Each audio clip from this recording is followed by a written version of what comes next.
Assalamualaikum teman-teman, kembali bersama saya Yosep Supriyatna, masih tetap di channel Inspirasi Kopi. Kali ini saya akan share video tentang pertanyaan-pertanyaan dari para penonton yang akan saya tanyakan kepada Kang Abdurrahman. Kebetulan dia sudah ada di samping saya. Jika cerdas cermat, samping saya. Maaf teman-teman, lagi agak sakit nih suaranya, mungkin agak nggak enak didengar ya. Pertanyaan pertamanya itu, Bang, tolong dibahas tentang berat badan yang turun dan menaikannya kembali katanya gitu, Kang Abdul Rahman. Ini dari akunnya Enal. Mana coba lihat dari akun Enal 25. Bang, Ya. tolong dibahas tentang berat badan turun dan cara menaikkan BB. Berat badan untuk orang-orang yang terkena gangguan asam lambung dan ascites psikosomatis banyak sekali yang mengalami turun gitu teman-teman. Tetapi ada juga orang-orang yang terkena gangguan asam lambung dan ascites psikosomatis tidak turun berat badannya gitu teman-teman ya. Itu tergantung daripada siapa orangnya yang terkena gangguan asam lambung dan ascites psikosomatis. Orang yang terkena gangguan asam lambung dan ascites psikosomatis mengalami berat badan turun itu ada dua pemicu teman-teman. Yang pertama, wajar menurut saya kalau seandainya berat badan turun kalau seandainya pencernaannya belum membaik gitu teman-teman. Jadi ketika kalian banyak makan yang penuh gizi dan penuh protein juga, itu gizi dan proteinnya itu tidak terserap dengan sempurna karena ya wajar dia pencernaannya sedang tidak normal. Jadi ya wajar juga kalau seandainya menjadi kurus gitu teman-teman ya. Nah itu kalau seandainya dilihat dari medisnya. Kemudian kalau misalkan dilihat dari psikisnya, orang yang terkena gangguan asam lambung dan ascites psikosomatis lebih identik mengalami stres atau terlalu banyak pikiran. Nah, sehingga ketika kita stres, terlalu banyak pikiran, itu energi kita itu terkuras dengan cepat. Alhasil ya sudah barang tentu ya, itu pasti akan kurus gitu teman-teman. Jadi untuk orang-orang yang terkena gangguan asam lambung dan ascites psikosomatis mengalami turun berat badan itu merupakan hal yang sangat wajar gitu teman-teman. Jangan dicemaskan, itu merupakan hal yang sangat wajar. Nah tetapi kalau misalnya untuk orang-orang yang terkena gangguan asam itu, Pak saya itu tidak mau nih badannya kurus, pengen cepat kembali lagi berat badannya gitu teman-teman ya. Untuk menaikkan berat badan itu sebetulnya gampang teman-teman ya, kalau seandainya kalian tahu penyebabnya, oh itu dari medisnya karena pencernaannya sedang tidak membaik gitu teman-teman ya. Jadi kebutuhan untuk tubuhnya itu tidak terpenuhi setiap harinya, ya sering makan saja teman-teman ya, sering makan saja. Dan kemudian dibantu juga yang harus lebih utama itu diminum Kang Yosep. Oh iya. Minumnya itu harus minimal 8 gelas dalam satu hari, jangan kurang itu untuk minum. Paling minim itu ya. Paling minim 8 gelas dalam sehari. Itu 1 bulan juga itu nanti ada perubahan ya, untuk berat badan itu akan cepat naik lagi gitu. Nah kalau seandainya kalian sekarang ingin menaikkan berat badannya, kalau seandainya dilihat oh saya itu medisnya belum membaik nih karena pencernaannya belum membaik gitu, sering makan saja Ya. sering makan, kemudian jangan telat makan ya, kemudian minum, yang lebih penting itu minum air hangat pelan-pelan minimal 8 gelas dalam sehari, dan BB itu dalam 1 bulan itu nanti ada perubahan. Itu dulu juga saya begitu ketika kurus ya, nggak pede juga Kang Yosep, Ya, malu betul. lah dilihat orang gitu ya. Benar. Udah kita pucat jelek terus Kurus lagi. nah itu, nah makanya waktu itu gimana caranya nih supaya bebek saya tuh berat badannya itu supaya naik lagi dengan keadaan medisnya itu belum normal. Nah makanya diakalinnya itu sering makan, ngemil gitu. Nah kemudian minumnya minimal 8 gelas dalam sehari. Nah itu kalau misalkan penyebabnya dari medisnya gitu. Nah tetapi kalau seandainya penyebabnya itu dari psikis, kalau misalkan stres yang berkepanjangan, terlalu banyak berpikir tentang ini itu tentang penyakit, ya sudah, stop aja berpikir ke arah sananya dengan cara menanamkan dalam pikiran bahwa apa yang sedang dirasakan itu tidak berbahaya. Karena Betul. memang tidak berbahaya. Kenapa saya katakan seperti itu? Karena biasanya untuk orang-orang yang terkena gangguan asam lambung dan ascites psikosomatis itu setiap harinya itu berpikirnya itu, stresnya itu terhadap penyakit, sensasi yang Iya, iya. berbahaya. Nah itu, nah makanya tanamkan dalam pikiran bahwa sensasi yang sekarang dihadapi itu tidak berbahaya sama sekali. Hal yang paling utama kemudian lakukan hobi-hobi yang Ya, menyenangkan. relaksasi ya Kang Ya, Abdul ya. usahakan hati dan pikiran itu tetap senang. Ketika kita senang, hati dan pikiran senang itu tanpa disadari itu menjadi penunjang untuk BB-nya itu tetap stabil. Kenapa menjadi penunjang? Karena yang menguras energi kita itu dari pola pikir juga Ya, ya. gitu. Nah, ketika pola pikirnya dijaga, ya alhamdulillah nanti energinya itu tidak terkuras gitu, dan akhirnya tetap stabil, ditambah lagi sering makan, sering ngemil, sering minum. Nah, Ya, itu. ya. Jadi BB-nya akan semakin meningkat lagi. Nah, itu Kang Yosep. Dan jika makannya banyak susah, Kang Abdul ya, bisa diakali sedikit-sedikit tapi banyak ya, Sedikit-sedikit seperti tapi biasa sering itu. gitu. Jadi untuk ada kalanya, karena untuk orang-orang yang terkena gangguan asam lambung dan diabetes psikosomatis, ketika wah ini BB pengen naik lagi nih, makannya banyak gitu ya. Ada kalanya tidak bisa melakukan seperti itu, Ya, karena ya. ketika makan sedikit aja rasa Udah nggak enak, mual, begah gitu. Nah, makanya akalin saja. Yang penting satu hari itu biasanya minimal kita habis itu berapa piring sih satu Ya. hari? Kan misalkan habisnya itu biasa kita waktu normal nih, Ya. habisnya mungkin 3 piring Ya. satu hari itu. Nah, kita akalin saja 3 piring itu dibagi 12 jam. Ya, Ya. dari jam 6 pagi sampai jam 6 sore, karena untuk makan malam tidak dianjurkan untuk Ya, ya. gangguan asam itu. Dibagi saja. Oh, misalkan jam 6 pagi saya makan setengahnya. Jam 9 makan setengah lagi. Ya. Jam 12 setengah lagi. Yang Jam 3 setengah lagi. Yang penting Terakhir maghrib. Yang penting gitu. kita kena target ya. Yang penting kita kena target aja. Gitu Kang Yosep. Ya, itu jawaban buat akunnya Enal ya. Enal. Yang kedua itu dari akunnya Teh Mila. Dia itu baru terkena asam lambung GERD-nya itu sekitar 1 minggu katanya. Terasa begah, sering cendawa, dan badan panas sampai ke tangan katanya Kang Abdul. Gitu. Nggak enak banget katanya, dikarenakan saya pernah minum obat yang menaikkan asam. Nah, dia bertanya cara penanganan yang tepatnya gimana, atau pola yang harus dijalankan seperti apa gitu. Sebetulnya katanya. Untuk asam lambung saja, ini untuk asam lambung saja ya. Saya tidak berbicara masalah anxiety disorder, saya tidak bicara masalah kecemasan, saya tidak berbicara masalah psikosomatis gitu. Ini hanya berbicara masalah asam lambung saja. Untuk asam lambung itu sebetulnya mudah Kang Yosep. Kita menjaga pola makannya saja itu udah beres.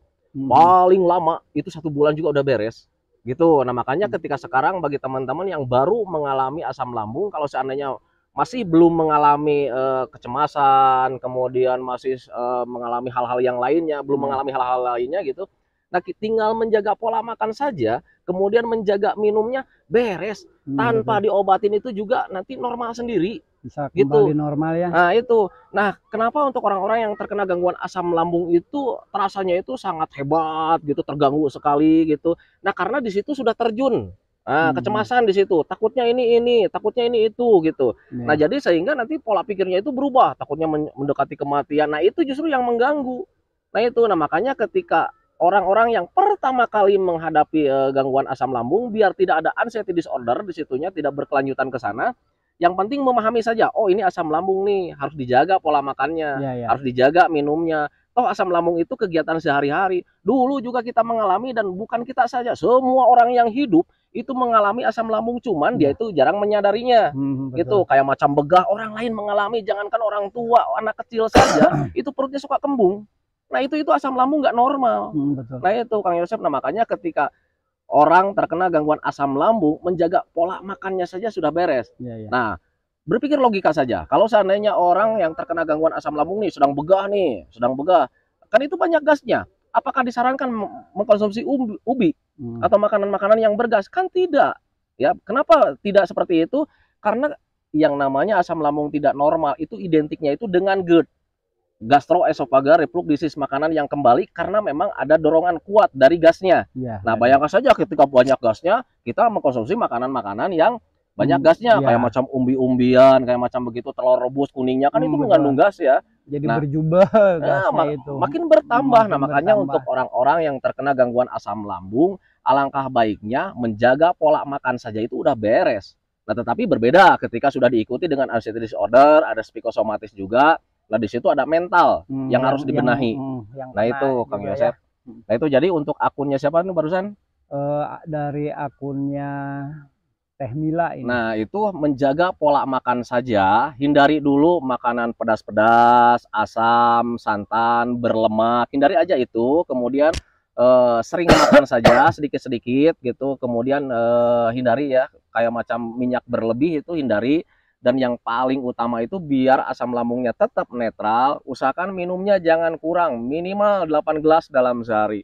gitu, biar lebih cepat membaik. Tanpa obat, tanpa herbal juga itu bakalan membaik kalau seandainya konsisten dengan jalan seperti itu. Yang penting disiplin gitu. Nah, ya, itu ya Teh Mila ya. Buat apa yang dianjurkan Kang Abdurrahman itu barusan. harus konsisten. Nah, itu jawabannya Teh Mila ya. Mudah-mudahan dapat dipahami dan juga dijalankan. Yang ketiga itu dari akunnya Sesapah Fairzana. Ya, pertanyaannya. Ya, minta dibahas masalah kaki sering dingin di sore hari dan aslam kambuh menjelang maghrib katanya. Untuk kaki terasa dingin itu biasanya yang pertama ada dua penyebab Kang Yosep. Yang pertama karena memang kita itu sedang sensitif, sedang sensitif. Jadi ada stres di situ. Ada stres, ketika stres ada penegangan otot, otomatis badan itu terasa dingin. Jangan untuk kaki, tangan semuanya juga ada. Tapi ada kalanya orang tuh mengalami cuma bagian kaki saja gitu, bagian tangan saja gitu. Jadi tergantung daripada badannya mana yang lebih sensitif. Nah itu, jadi ketika terasa dingin itu memang ada yang pertama itu karena memang stres atau misalkan sedang mengalami cemas, walaupun cemasnya itu kadang tidak disadari. Contoh kecil begini, ketika orang kaget, orang terkejut, itu pasti mukanya pucat, dingin. Nah itu, nah sialnya untuk orang-orang yang terkena gangguan asam lambung dan ascites psikosomatis, stresnya itu setiap hari, memikirkan tentang penyakit, takutnya masih ada gitu. Nah setiap hari justru di situ nanti ada penegangan otot tersendiri gitu setiap harinya, otomatis ya pasti badan terasa dingin karena memang ada penegangan otot di situ. Nah kemudian kaki terasa dingin itu bisa karena apa ya namanya itu saya lupa lagi. Jadi kekurangan karbohidrat. Nah itu, jadi kekurangan karbohidrat karena untuk orang-orang yang terkena gangguan asam itu biasanya paling males makan Kang Yosep. Jadi terasanya itu kita itu kenyang terus itu. Jadi ketika kekurangan karbohidrat ya sudah pasti itu badan itu terasa dingin karena terlalu menjaga makanan gitu. Jadi makanan ini pantangan, makan ini takutnya ini gitu, takutnya kambuh lagi. Jadi makannya cuma itu aja. Nah sudah pasti itu kekurangan karbohidrat dan akhirnya ya badan itu terasa dingin gitu. Itu yang kedua. Kemudian yang ketiganya untuk orang-orang yang terkena gangguan asam lambung dan ascites psikosomatis bisa mengalami suhu kaki atau badan terasa dingin itu karena sensitif dengan suhu dingin. Kalau misalnya biasanya terjadinya itu sore hari dan pagi hari. Jadi ketika pagi hari itu terasa dingin gitu. Nah itu sangat wajar sekali karena apa? Karena ya tubuhnya sedang benar-benar sensitif. Semuanya sedang benar-benar sensitif. Nah itu, nah makanya ketika orang-orang yang terkena gangguan asam lambung dan ascites psikosomatis agar sensitifnya tidak terlalu tinggi, belajar masa bodoh saja. Karena tubuh kita sensitif itu karena memang kitanya ada trauma, ada rasa cemas di situ. Jadi semakin waspada semuanya. Nah itu Kang Yosep, nah makanya wajar menurut saya. Nah sekarang bagaimana cara menanganinya? Tetap kembali lagi sama air hangat, kemudian menjaga pola makannya juga. Jadi makannya itu harus lebih sering. Kemudian apalagi makanannya itu harus yang penuh protein biar ya staminanya itu kembali normal lagi. Kemudian sering berjemur juga, melakukan olahraga ringan juga. Olahraga itu harus yang ringan-ringan, harus yang menyenangkan, jangan ada yang beban pikiran gitu.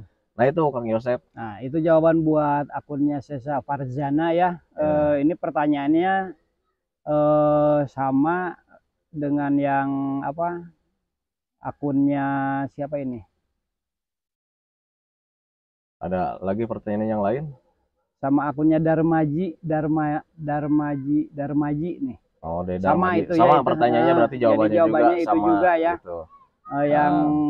Yang lainnya dari akun Supriyanto ini.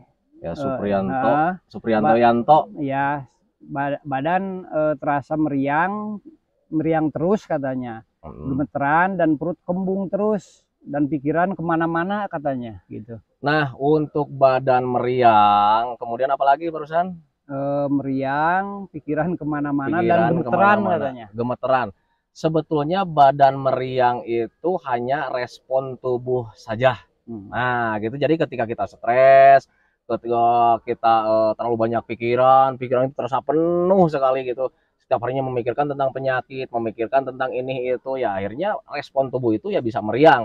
Respon tubuh meriang itu ada beberapa penyebab. Contoh misalnya kita sering panas-panasan, kita sering hujan-hujanan, respon tubuh itu meriang. Nah bisa juga ada karena ada efek stres atau terlalu banyak pikiran, kita juga bisa meriang. Kenapa bisa seperti itu? Patut diketahui bahwa kemampuan tubuh kita itu terbatas, teman-teman ya. Kalau misalnya kita otak kita itu terbatas, nah sekarang berpikirnya itu berlebih. Ya, ya. Berlebihnya pemikiran kita itu berlebih, memikirkan tentang penyakit setiap harinya gitu, berpikirnya itu keras gitu. Nah, sementara pemikiran kita itu terbatas kemampuannya. Nah, sudah pasti ada respon tubuh yang terjadi ya, kita bisa meriang juga gitu.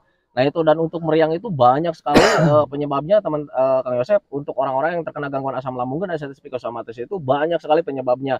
Contohnya di jarang mandi juga kita itu pasti benar, karena untuk orang-orang yang terkena gangguan asam itu pasti jarang mandi lah, karena untuk mandi itu selalu masih mengalami ketakutan. Jadi akhirnya betul.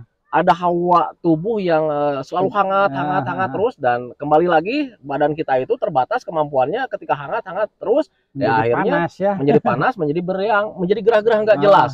Nah, itu penyebabnya. Jadi untuk orang-orang yang terkena gangguan asam, cobalah mengenali dulu kenapa nih badan saya meriang. Apakah tadi udah berjemur? Kalau seandainya udah berjemur, oh wajar gitu, karena terlalu kena panas. Ada sebab yang ada sebab juga gitu. Nah, kemudian saya itu nggak berjemur nih, nggak panas-panasan, nggak hujan-hujanan, tapi badan meriang. Badan meriang. Coba ingat-ingat, apakah selalu berpikir tentang penyakit, berpikir tentang sensasi? Kalau misalnya iya, oh ya itu berarti dari stres. Nah, dari stres atau terlalu banyak pikiran. Nah, kalau seandainya tahu penyebabnya seperti itu, ya tangani saja.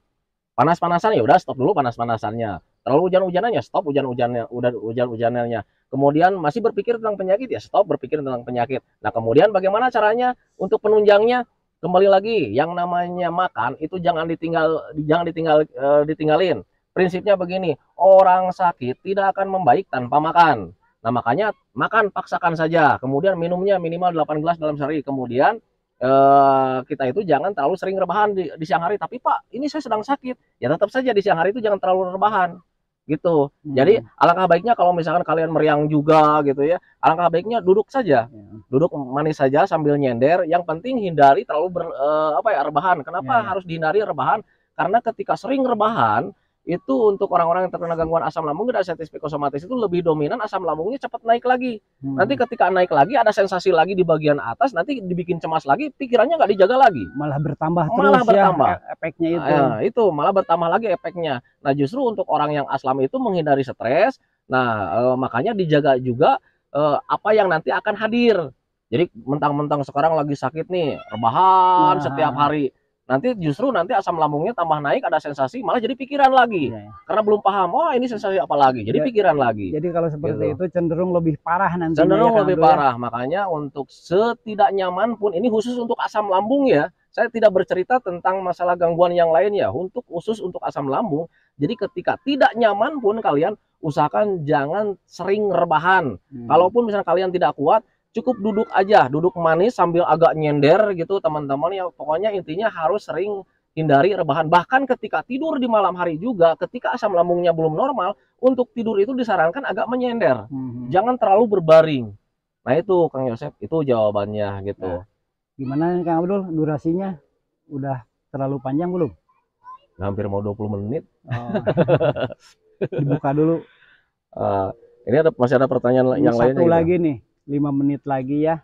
Nah, satu lagi dari siapa? Ini dari video yang terakhir ya. Dari akun siapa ini? Udah terakhir, ini udah habis. Dari Ade Mulyani itu barusan? Bukan, itu mah dari Supriyanto. Nah, sekarang dari Ade Mulyani apa? Dari Ade Mulyani katanya, saya Kang Abdul kalau dengar berita buruk dada kiri gak enak, nyeri katanya. Nah, itu efek dari anxiety disorder. Nah, kalau seandainya mengalami ada kabar berita nih, innalillahi, kan seperti itu ya. Iya. Wah, si ini meninggal nih. Kemudian kita itu mengalami dada sakit. Dada sakit itu cuman efek saja, dampak dari kita mengalami ketakutan. Nah, ketika kita ketakutan, kita itu ada penegangan otot, dan kebetulannya otot yang paling lemah itu di dada. Jadi dada itu terasa sakit bahkan sampai menusuk ke belakang. Nah, kadang orang yang tidak memahami kadang selalu berpikirnya itu, waduh ini penyakit jantung. Padahal dikatakan sama dokter, jantung bapak itu, jantung ibu-ibu sehat semuanya, tetapi masih tetap aja nggak ngeyel, nggak percaya karena mirip gitu ya, mirip seperti sakit jantung. Nah itu, nah makanya ketika orang-orang yang terkena gangguan asam lambung dan diabetes psikosomatis, ketika di-tag sama dokter atau diagnosa sama dokter itu cuman asam lambung saja, tetapi mengalami hal seperti itu, nggak usah khawatir. Itu cuman penegangan otot saja. Penegangan otot dari mana? Biasanya dari psikosomatis atau stres berlebih, atau bisa dari anxiety disorder, ketakutan berlebih, sehingga Ya. ada penegangan otot. Nah itu, nah makanya untuk orang-orang yang terkena gangguan asam lambung dan anxiety psikosomatis sangat disarankan sekali membenahi mental. Jangan terlalu menyamanyamakan. Biasanya untuk orang-orang yang kena aslam, kalau seandainya ada yang meninggal itu biasanya selalu menyamanyamakan. Tanya ke keluarganya, Ya. tanya ke tetangga, meninggalnya sama Penyakit gangguan apa apa ya? ya? Heeh. Betul. Kok bisa meninggal? Ah, Nah, ah, ah. ketika diterangkan ini dari gangguan ini, kita baru tenang. Atau misalkan asam lambung, wah lebih celaka itu. Ah, ah, Bisa lebih ketakutan ah. itu. Padahal asam lambung itu tidak menyebabkan kematian, hanya mengganggu saja. Nah Jadi itu. titik utamanya itu kita menyikapi berbagai berita buruk, jangan disikapi dengan Jangan hal. terlalu menyamanyamakan lah, Iya. karena untuk orang-orang yang terkena gangguan aslam itu selalu menyamanyamakan dengan orang lain, Mhm. bahkan lebih protektif gitu ya, Iya, ke iya. ke keluarga juga, "Awas lu, jangan begini-begini, nanti sakit kayak gue," kan gitu ya. Mhm. Jadi tambah protektif, kemudian ada orang yang sakit selalu menyamanyamakan, "Sakit ini lu, oh harus begini," gitu katanya kan Iya, iya. gitu. Padahal belum tentu dia tuh gangguan asam lambung. Nah itu, selalu menyamanyamakan keadaan orang lain dengan keadaan kita itu selalu disama-samakan. Itu sifat-sifat untuk orang-orang yang terkena gangguan asam lambung dan diabetes psikosomatis memang seperti itu. Nah, tip dari saya biar ototnya tidak terlalu sakit, dadanya biar tidak terasa sakit, kembalikan lagi ototnya itu gimana caranya supaya tidak ada penegangan. Usahakan rileks, dengar informasi orang meninggal itu juga jangan dicemaskan, kemudian perbanyak juga minum karena minum itu bisa membantu merilekskan diri kita sendiri. Mhm. Gitu teman-teman ya. Pahami saja ke sana gitu teman-teman ya. Nah itu Kang Yosep, ada lagi Kang Yosep? Cukup dulu barangkali Kang Abdul, bisa dilanjut nanti aja karena memang durasinya udah terlalu panjang. Nah itu teman-teman beberapa Ini video jawaban dari video yang terakhir ya. iya, Nah, makanya bagi teman-teman nih yang baru bergabung di Inspirasi Kopi, karena memang Kang Yosep itu belum mengalami gangguan asam lambung dan diabetes psikosomatis, kalau misalkan mau bertanya, silakan saja bertanya. Nanti juga dijawabnya pasti lewat video seperti video. ini. Makanya bagi teman-teman nih yang belum subscribe, tolong dukung juga channelnya Inspirasi Kopi, bantu subscribe-nya. Dan kalau misalkan kalian bertanya, kemudian belum ada jawaban, tenang saja, bukannya itu tidak dijawab, Kang Iya, Yosep ya, karena itu menunggu waktu menunggu dulu. waktu. Karena ya saya bekerja, Kang Yosep juga bekerja gitu teman-teman ya. Dan kebetulan beberapa hari kemarin saya juga sakit, Nah, sudah mau bikin video tapi dibatalkan teman-teman. kebanyakan mancing dia panas-panasan, akhirnya ya demam dia. Nah Gitu. itulah teman-teman, jawaban dari beberapa akun yang bisa dijawab pada video kali ini. Mudah-mudahan bermanfaat dan juga kalian pahami ya apa yang dimaksud Kang Abdul Rahman. Mudah-mudahan membantu kalian semua menuju ke arah sehat atau Walafiat. sembuh total ya Ya, amin. dari gangguan asam lambungnya. Sekian dulu video kali ini. Saya ucapkan terima kasih kepada semua penonton yang sudah like, Subscribe. komen, dan subscribe-nya. Sekian dulu. Assalamualaikum warahmatullahi wabarakatuh.